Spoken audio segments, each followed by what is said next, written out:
আজ তোমাদের সঙ্গে শেয়ার করব চিকেনের এমন একটা আইটেম যা কিনা মাত্র 10 থেকে 15 মিনিটে তৈরি হয়ে যাবে আর রুটি বা পরোটার সাথে একদম পারফেক্ট যাবে। তার জন্য প্রথমে 1 কিলো চিকেন ভালো মতো ধুয়ে নিয়ে তাতে আদা, কাঁচা লঙ্কা বাটা, রসুন বাটা বেশ খানিকটা, ধনে গুঁড়ো, কিচেন কিং মশলা, লবণ, গোলমরিচের গুঁড়ো আর ভিনেগার দিয়ে ভালো মতো মিক্স করে নিতে হবে। যেহেতু বানাচ্ছি গোলমরিচ চিকেন, তাই জন্য ঝাল কিন্তু গোলমরিচের গুঁড়ো থেকেই আসবে। আর লঙ্কা বাটাও কিন্তু আগে দিয়েছি। এবার রেস্টে রেখে দেবো 1 ঘন্টার জন্য। এই গোলমরিচ চিকেন কিন্তু তোমরা বাড়িতে অবশ্যই একবার ট্রাই করো।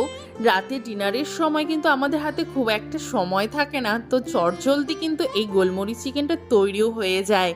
তো 1 ঘন্টা পর কড়াই সর্ষের তেল গরম করে জিরে, গোটা গরম মশলা ফোড়নে দিয়ে বেশ খানিকটা পেঁয়াজ কুচি দিয়ে দিয়েছি। পেঁয়াজ যখন গোল্ডেন কালার হয়ে আসবে দিয়ে দিতে হবে ম্যারিনেশন করে রাখা চিকেনটা। চিকেন থেকে কিন্তু বেশ খানিকটা জল আগেই কেটে নিয়েছে। তো এবার চিকেনটাও এর মধ্যে অ্যাড করে দেব।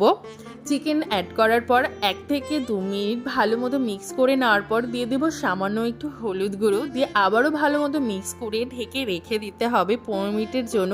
চিকেনটা ভালো মতো সেদ্ধ হয়ে যাবে। আর অবশ্যই সেক্ষেত্রে কিন্তু গ্যাসের ফ্লেমটা কিন্তু একদম মিডিয়াম টু লোতে রাখতে হবে। 10 থেকে 15 মিনিট পর দেখো চিকেন থেকে অনেকটাই জল কেটে গিয়েছে। এই জলে কিন্তু চিকেনটা সেদ্ধ হয়ে যাবে, এক্সট্রা করে আর কোনো জল আমরা এখানে অ্যাড করব না।